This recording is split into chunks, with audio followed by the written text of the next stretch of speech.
Uy, mga ka-curious! Naisip niyo na ba kung bakit maalat ang dagat?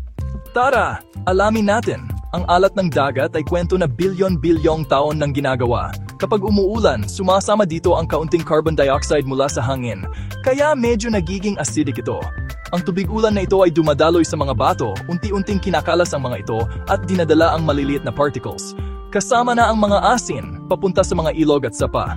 Ang mga ilog na ito ay kalaunan ay dumadaloy patungo sa karagatan, dala-dala ang lahat ng natunaw na mineral. Pero teka, mayroon pa! Baka iniisip nyo, kung ang mga ilog ay dumadaloy sa karagatan, bakit hindi rin maalat ang mga ilog? Magandang tanong! May asin din naman sa mga ilog, pero mas kaunti lang. Ang mga ilog ay palaging may bagong tubig ulan, samantalang ang karagatan ay patuloy na nag-iipon ng asin sa paglipas ng panahon. Pag-usapan natin ang ilan sa mga pangunahing asin sa karagatan. Ang pinakakaraniwan ay ang sodium chloride, katulad ng asin na nilalagay natin sa ating pagkain. Mayroon ding ibang asin tulad ng magnesium, calcium at potassium. Ang mga mineral na ito ay nagmumula sa crust ng Earth at dinadala ng mga ilog papla sa dagat.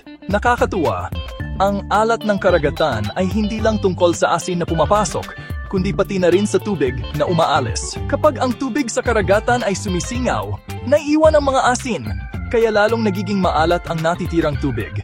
Milyon-milyong taon nang nangyayari ang prosesong ito, kaya naman sobrang alat ng karagatan ngayon. Isa pang interesante, hindi pare-pareho ang alat ng karagatan sa lahat ng lugar. Halimbawa, mas maalat ang Atlantic Ocean kaysa sa Pacific Ocean. Ang mga bagay tulad ng temperatura, ulan, at agos ng karagatan ay may malaking papel sa mga pagkakaiba-iba na ito. Kaya, sa susunod na nasa beach kayo at nakatikim ng maalat na tubig dagat, tandaan ninyo na nalalasahan ninyo ang resulta ng isang sinauna at patuloy na proseso ng kalikasan.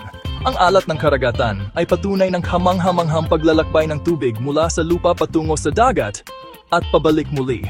Salamat sa panood, mga ka-curious! Kung nagustuhan ninyo ang pag-usap natin tungkol sa agam ng karagatan, huwag kalimutang mag-like, mag-subscribe, at pindutin ang notification bell. Manatiling curious at kita-kits sa susunod na video.